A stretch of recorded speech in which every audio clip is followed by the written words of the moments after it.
అవునా, తదుపరి రెండో విషయంలో మనం చెప్పుకున్నాం. ఇక్కడ మొదటిది మనం ఆ పక్షి కోసం చెప్పాం. ఆ పక్షిని ఆధారంగా తీసుకొని మనసనే మన పక్షి, అది ఏ విధముగా అలవాటు, దేనికి అలవాటు పడితే ఆ మనసు అటువైపే. కనుక ఆ మనసు ఏమంటారంటే ఇక్కడ కర్మానుసారం బుద్ధి, బుద్ధి కర్మానుసారం అంటున్నాం. అలాగే మనసు కూడా, అంటే బుద్ధి ఎలా చెప్తే మనసు అలా వింటుంది. బుద్ధికి ఏదైతే అలవాటు ఉందో ఆ విషయాలనే మనసుతో చెప్తే మనసు ఆ ప్రయత్నంలోనే ఉంటుంది.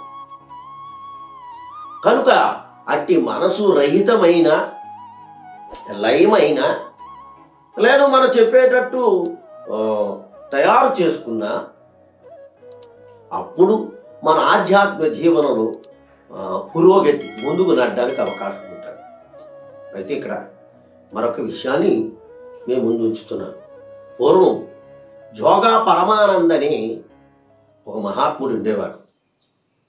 జోగా పరమానంద.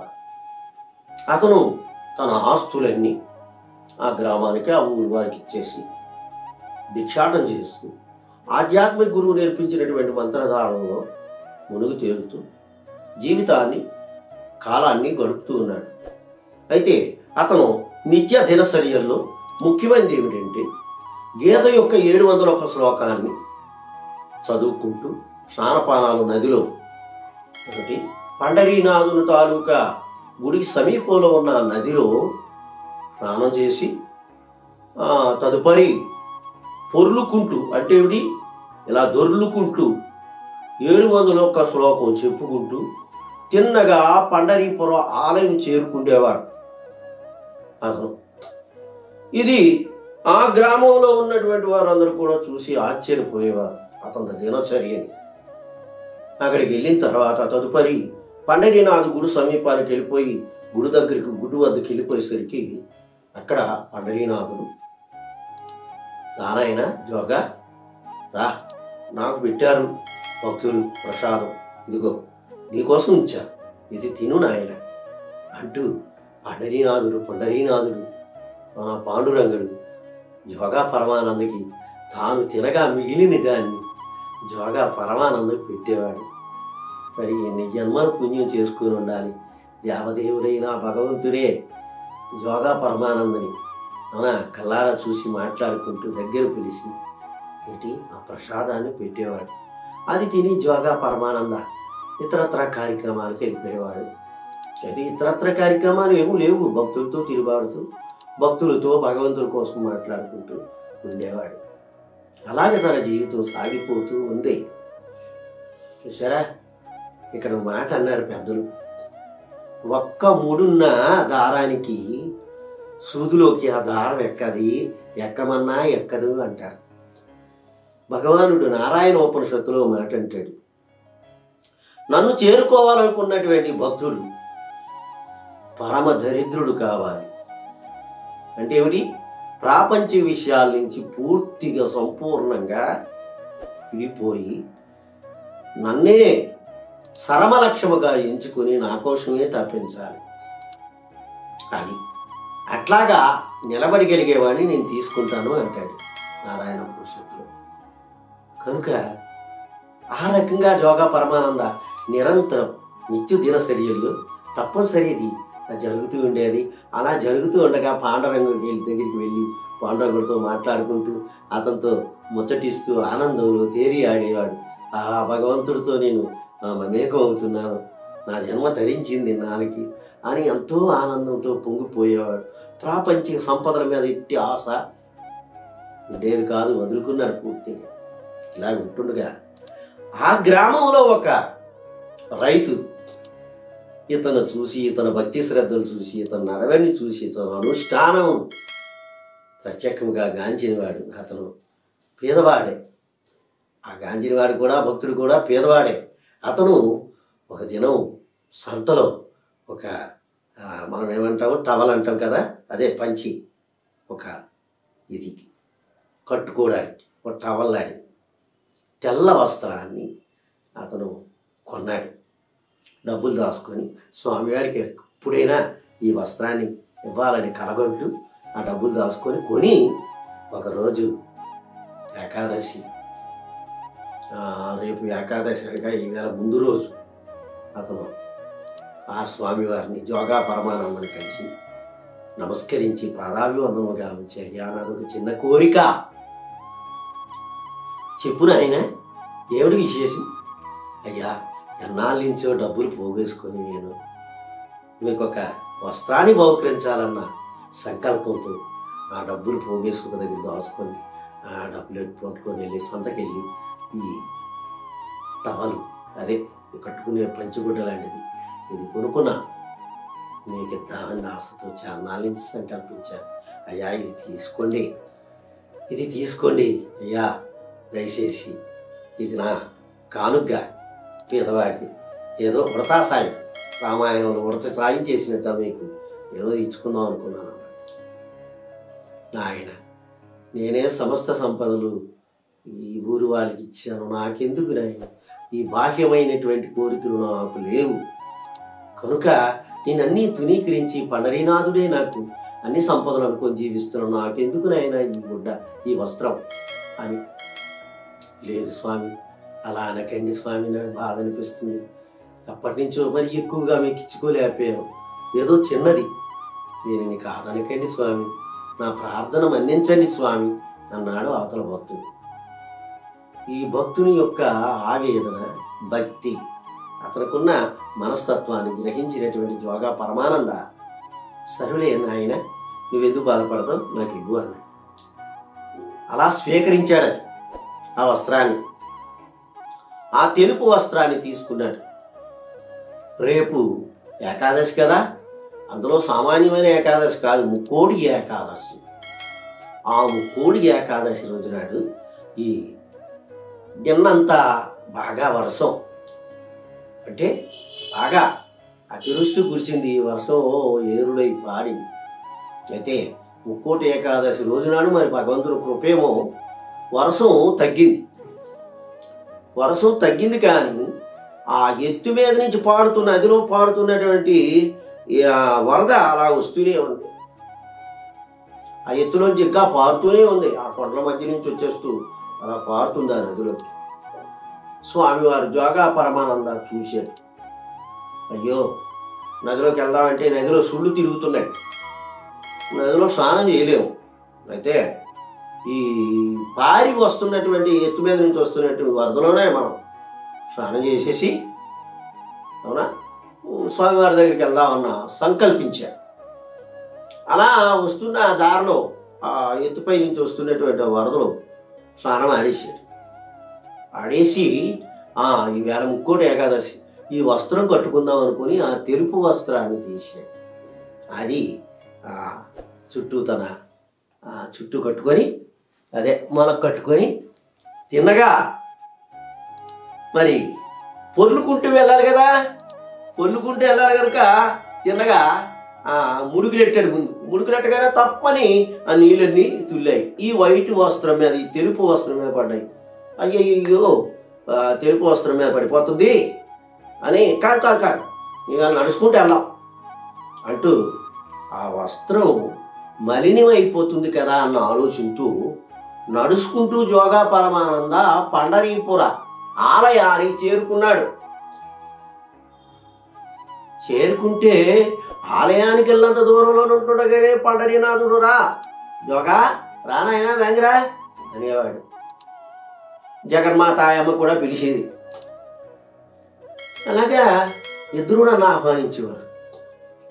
ఈవేళ ఇంటి విచిత్రంగా ఉన్నది, పండరీనాథుడు కనిపించటం లేదు, విగ్రహాలు తప్ప అమ్మ కనిపించటంలే, పండరీనాథుడు కనిపించటంలే, ఇదేమిటి ఇలాగా? ఈవేళ ఏమైంది? ముక్కోడి ఏకాదశి కదా, భక్తుల దగ్గరికి వెళ్ళిపోయాడా ఏమిటి?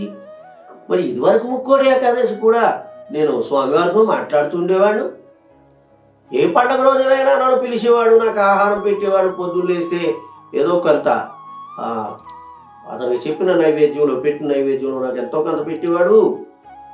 ఇప్పుడు ఏమిటి స్వామివారు అని నిశ్చేష్టుడయ్యి అట్లాగా చూస్తూ ఉన్నాడు. స్వామివారు పండరీనాథా అంటూ కొద్దిగా గట్టిగా పిలవడం మొదలుపెట్టాడు, కానీ రాలే. అయితే పండరీనాథుడు రాలేదంటే ఇక్కడ ఏదో నా వల్ల అపచారం జరిగింది, నేనేదో అపచారానికి గురై ఉంటాను అని ఒక్కసారిగా వెనక్కు తిరిగి ఆలోచించాడు. నాకు ఇప్పుడు అర్థమైంది, పండరీనాథుడు ఈవేళ పలకపోవడానికి కారణం నాకు అర్థమైంది. నా మనసు తెలుపు వస్త్రం మీదకి వెళ్ళింది. సూదులోకి దారం ఒక్క ముడున్నా ఎక్కదంటారు. మనసు ప్రాపంచ విషయాల్లో ఒక్క విషయం మీదకి వెళ్ళినా భగవంతుడు మనకు చేరు కాడు అన్న సత్యాన్ని తెలిసి కూడా నేను చాలా ఆదమరుపుతో ప్రవర్తించాను. మనసుని తెలుపు వస్త్రం మీద పెట్టాను.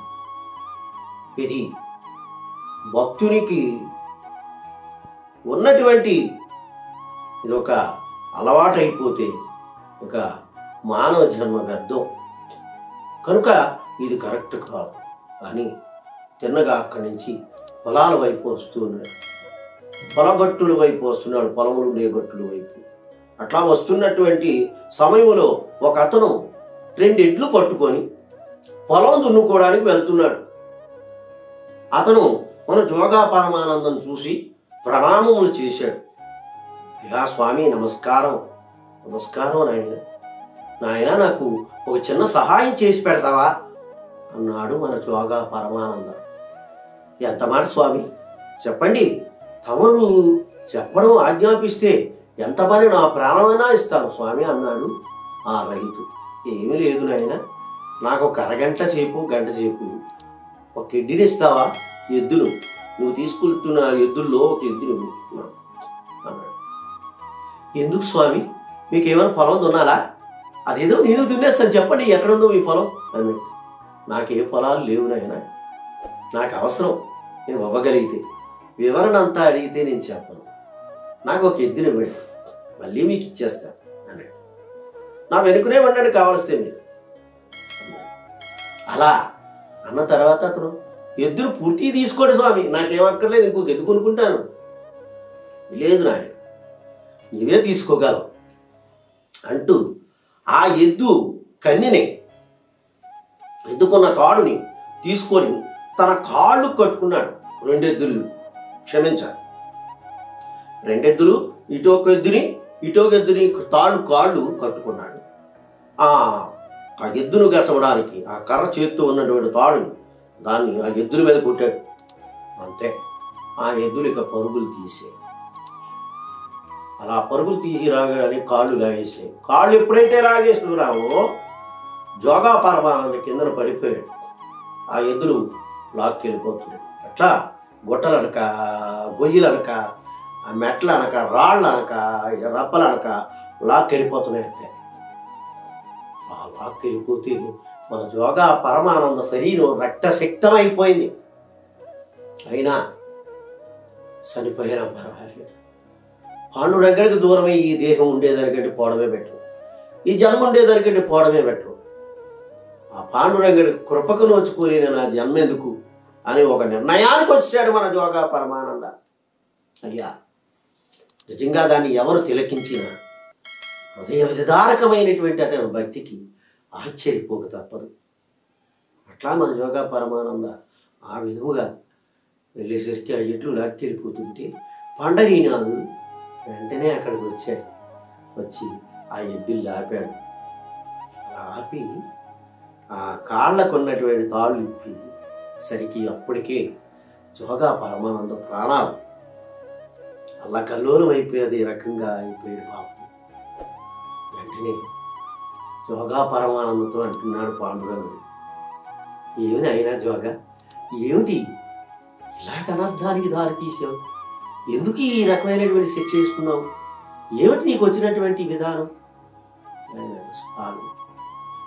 మీరే అడుగుతున్నారా, మీకు తెలియంది స్వామి. అవునా, మీరు దూరం అయిపోతే ఇంకెందుకు ఈ తను, మీరు లేని మా జీవితం ఇంకెందుకు స్వామి. ప్రాపంచిక విషయాల్లో నా మనసు ఒక క్షణం అడ్డుకొనుడి చేత తమ దర్శన భాగ్యానికి దూరమయ్యాను స్వామి, తెలియలేందా స్వామి, ఆ తెల్ల వస్త్రం మీద నా మనసు ఎల్లుడి చేతులు. మరి మీరు నాకు ఈరోజు దర్శన భాగ్యాన్ని కల్పించలేదు. ఏ దర్శన భాగ్యము లేని నా జీవితం వ్యర్థం స్వామి. స్వామి, ఎన్ని జన్మల పుణ్యం ఏ జన్మలో చేసుకున్నాను. తమ యొక్క అమూల్యమైనటువంటి ఆ సుందర ఆ స్వరూపమైనటువంటి మీ దర్శన భాగ్యానికి నోచుకోకుండా అయిపోయాను స్వామి. దేవతలు, ముక్కోటి దేవతలు, యోగులు, సిద్ధులు మీ దర్శనం కోసం పరితపిస్తారు. అలాంటిది నేను ఏ పుణ్యం చేసుకున్నానో మీ దర్శన భాగ్యాన్ని పొంది కూడా దూరం చేసుకున్నట్టు. మరి అది ఎందుకు ఆ మాయ ఎట్లా దూరిందో మరి ఆలోచించండి. నా మనసు ఆ వస్త్రం మీదకి ఎల్లుడి చేతనే కదా స్వామి. ఓ అదే యోగా లేదు నాయన అంటూ స్వామివారు తన హస్తాన్ని అవునా కరుణామూర్తి యొక్క ఆ పండరీనాథుడు జోగా పరమానంద తలపై చెయ్యి పెట్టి నిమిరేసరికి ఆ రక్తశక్తమైన శరీరం అంతా అమోఘంగా మారిపోయింది. అవునా, యథాస్థితికి వచ్చాడు జోగా. అంటే ఈ కథలో ఉన్న విషయాన్ని మనం ఆలోచించండి. మనసు ఇతరత్ర విషయాల మీదకి వెళ్ళేటప్పుడు ఒక్క విషయానికి వెళ్ళినా, ఒకానొక్క విషయంకి వెళ్ళినా భగవంతుని యొక్క దివ్యమంగళ స్వరూపాన్ని చూసే మహద్భాగ్యం మనకు లేదు. అతను చేరుకుండే అదృష్టం మనకు కలగదు. కనుక మనసు ఉన్నంత వరకు ఈ మనసు అది అట్లా మనల్ని ఈ ప్రాపంచ విషయాల్లో ముంచి ఆనందించాలని చూస్తుంది. ఒక విషయం అలా ఆ జోగా పరమానంద ఒక కథని చూసైనా మనం మనసు విషయాన్ని చాలా జాగ్రత్తగా తెలుసుకున్నాం.